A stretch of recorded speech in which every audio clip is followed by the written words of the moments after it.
Efésios 4, 25. Efésios 4, 25.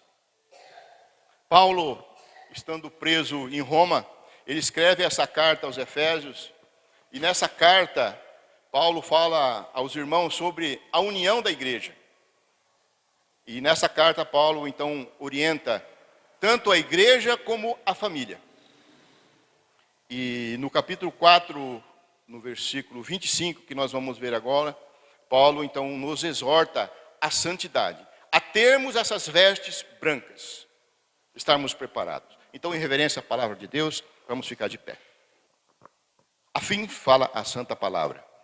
Por isso, deixando a mentira, fale cada um a verdade com o seu próximo, porque somos membros um dos outros. Irai-vos e não pequei. Não se ponha o sol sobre a vossa ira, nem deis lugar ao diabo. Aquele que furtava, não furte mais.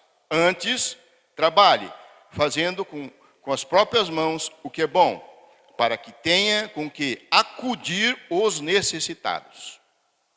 Não saia da vossa boca nenhuma palavra torpe, e sim, unicamente, o que foi boa para edificação, conforme a necessidade. E assim, transmita graça aos que ouvem. E não entristeçais o Espírito de Deus, o qual foste selado para o dia da redenção. Longe de vós toda amargura, cólera, ira, gritaria e blasfêmia, e bem assim toda a malícia.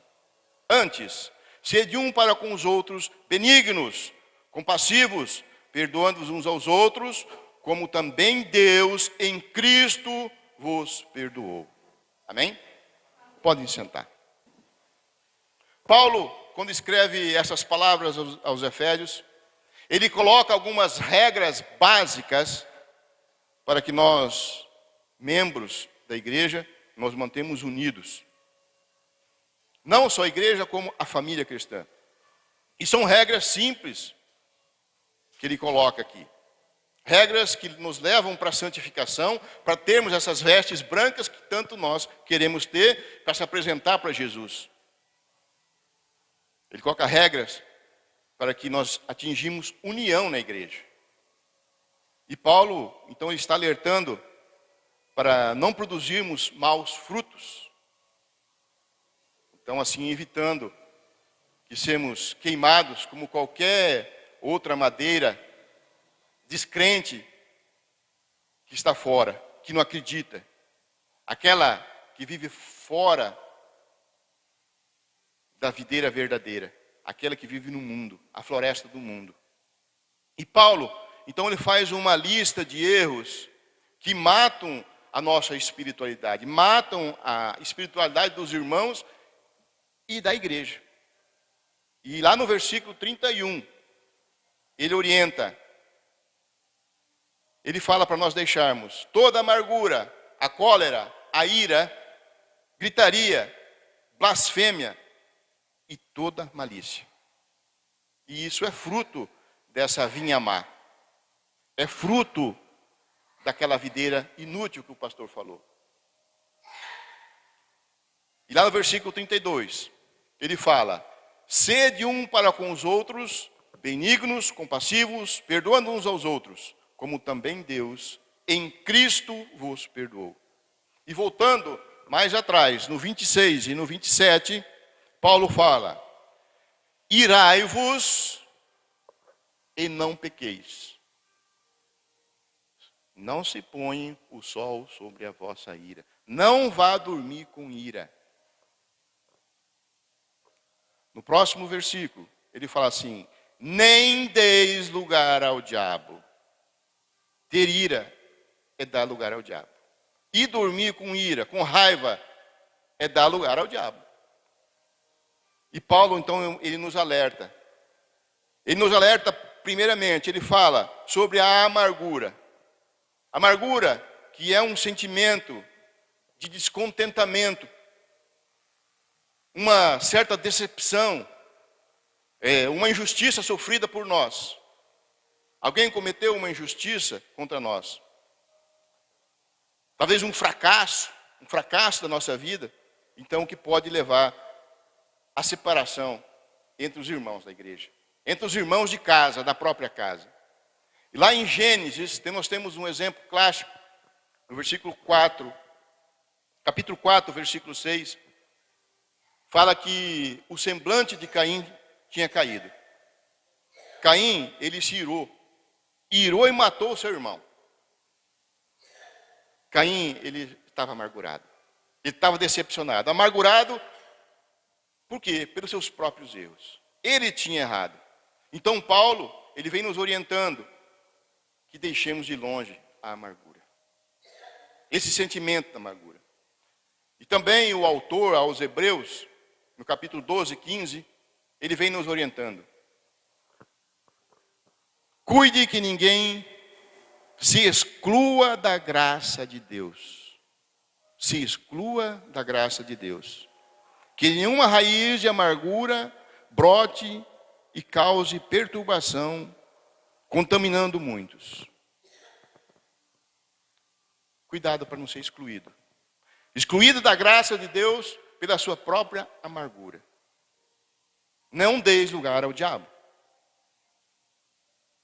O problema é que uma pessoa, quando ela está amargurada de coração, ela começa a querer pôr culpa nos outros. A seus próprios erros, como Caim colocou. E assim ele vai perder a graça. Ele vai perder a graça que Deus dá. E vai fazer a separação entre os irmãos, como aconteceu com esses dois irmãos. E Paulo então ele mostra no versículo 32 em diante, que somente o amor e o perdão, eles podem trazer a santificação a nós. Pode tirar esta amargura que nós sentimos no coração. Amor e perdão. É difícil amar uma pessoa que está te ofendendo ou algo parecido? É difícil. Mas nós precisamos perdoar. Cristão perdoa. E Jesus é a nossa referência. Jesus é a nossa referência para o perdão, para a união. É com Ele. Ele deu tantos exemplos. Ele venceu toda aquela amargura. Ele poderia ter muita amargura quando Pedro negou. Judas traiu. Os seus discípulos que ele tanto ensinava, que ele mostrava como curar, como libertar, decepcionaram ele. Não conseguiam fazer aquilo que ele fazia. E ele tinha mostrado, estava junto, ensinado. Tinha dado o dom do Espírito Santo a eles. Jesus podia estar muito bem amargurado com eles. Na hora da crucificação, abandonaram. Zombaram de Jesus, pregado lá na cruz. E ele não sentiu amargura. A mente de Jesus estava no Pai, estava em Deus. E é assim que nós precisamos estar. Precisamos buscar essas forças, nesses ensinamentos, nesses exemplos de Jesus. E outro ensinamento que Paulo vem nos alertando é ficar longe da cólera. A cólera, que é um ódio, é um sentimento de irritação profunda que você sente. É impulsivo, um impulso violento, quando é incitado dentro de nós, contra uma pessoa que por acaso nos ofende. Também é um sentimento de Caim. Um sentimento de cólera. Foi o que ele sentiu. Nós não podemos sentir isso. Caim, ele não reconheceu que tinha pecado. Tentou pôr a culpa ainda no irmão. Em vez de ele imitar o irmão como o irmão fez, ele se encheu de inveja. E resolveu matar o irmão dele. Foi um ódio escondido, dissimulado. Nós temos que cuidar. Muitas vezes nós sentimos uma certa raiva de alguém. E muitas vezes nós disfarçamos, dissimulado. E transformou Caim num assassino. E Paulo, novamente, no versículo 32, ele aponta Cristo como exemplo. Então nós não podemos guardar ódio no coração. Nós não podemos ser crentes dissimulados, como Caim foi. Paulo fala assim: antes sede um para com os outros, benignos, compassivos, perdoando uns aos outros, como também Deus em Cristo vos perdoou. Glórias a Deus. E Paulo não para por ali. Ele cita a ira. E a ira tem algumas determinada versão bíblica que ela fala que a ira é raiva. Mas tem uma pequena diferença entre a ira e a raiva. A ira é algo duradouro. A raiva é algo passageiro. É momentâneo. Nós temos que ter essa diferença. Essa ira que Paulo está falando, ela é mais lenta, é calculista. Você fica remoendo aquilo. A pessoa fica dissimulada, guardando aquilo, até a hora da vingança. E daí vem a vingança. E aí é mais um sentimento de Caim. Não podemos ter esse sentimento de Caim. O problema de Caim seria resolvido muito fácil se ele tivesse deixado de ficar remoendo aquele sentimento mau. Aquilo que ele sentia. Meu irmão fez, eu não consegui fazer igual. Ao invés de se agarrar em Deus, ele deixou a ira, corroeu seu coração. Então não se compare com Caim. Não cabe a nós crentes nós termos esse tipo de sentimento. Não vá dormir, conforme a palavra fala, não vá dormir com ira no coração. Não deixe o sol se pôr com ira no coração. Ore. E Paulo fala de gritaria e blasfêmia. Gritaria na família, gritaria dentro da igreja. Ninguém se entende. E onde tem gritaria vai ter violência. Tanto na igreja como na casa. Quando as pessoas começam a gritaria, onde em ambiente de gritaria não tem coração com ternura. As pessoas começam a falar mais alto e quando vê está na guerra, está na briga. E dentro de uma família cristã nós não podemos vivenciar com gritarias.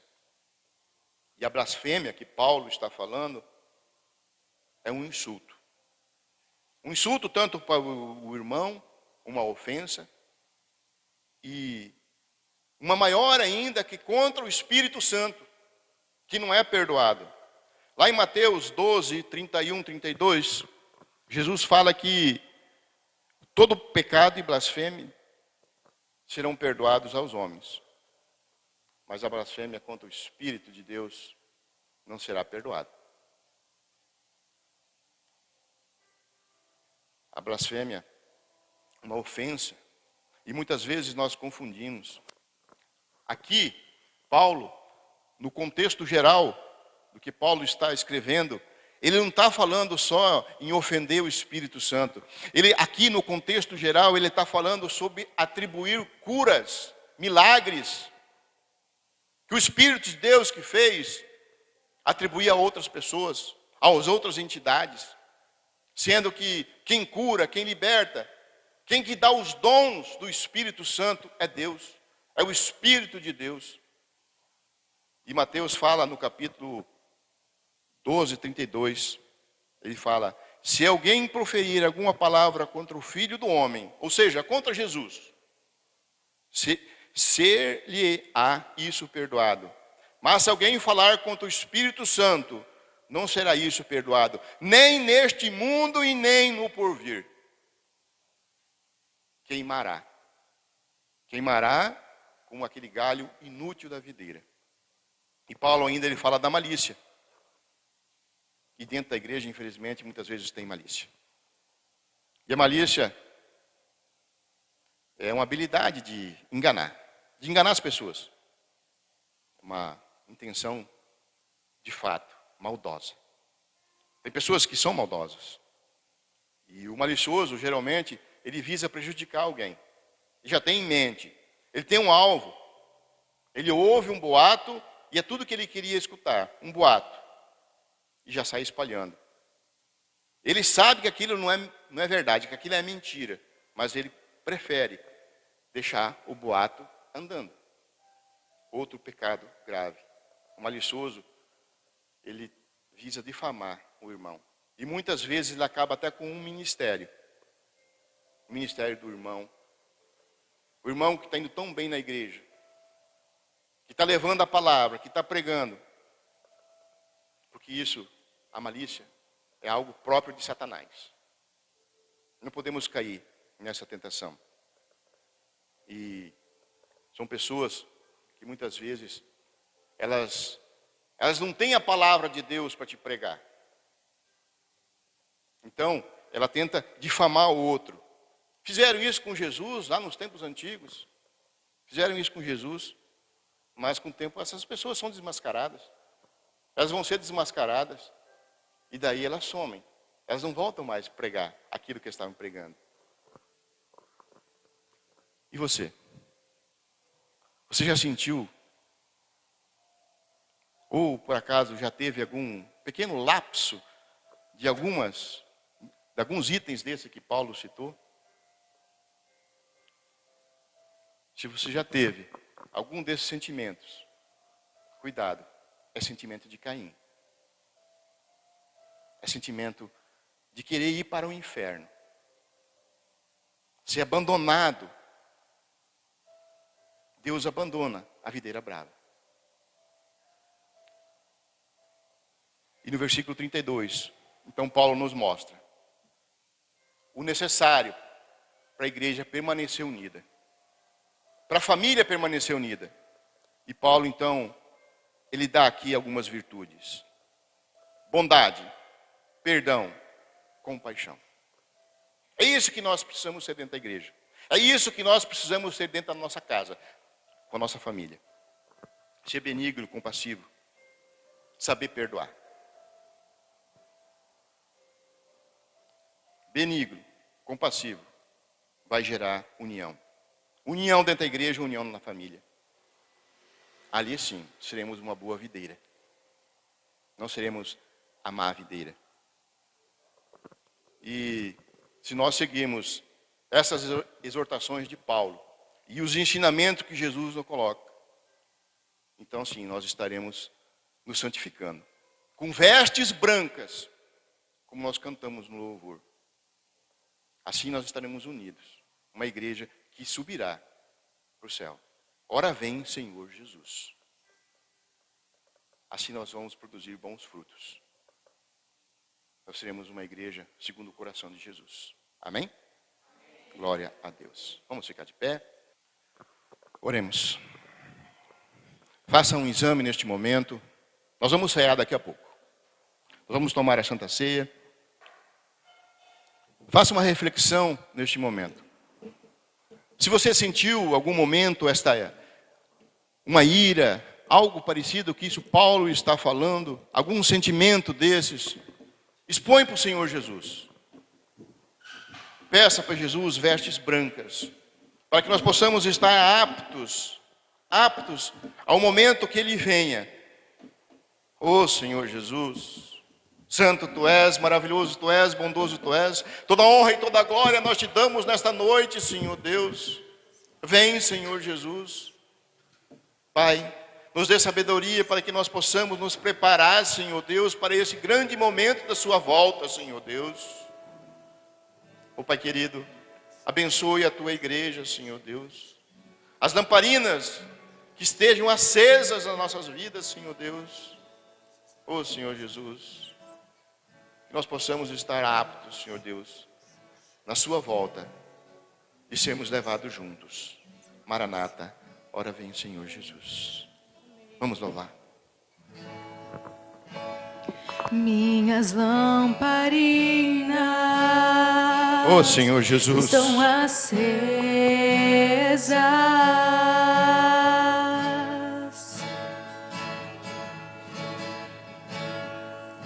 Só estou esperando o barulho dos teus passos em direção à porta.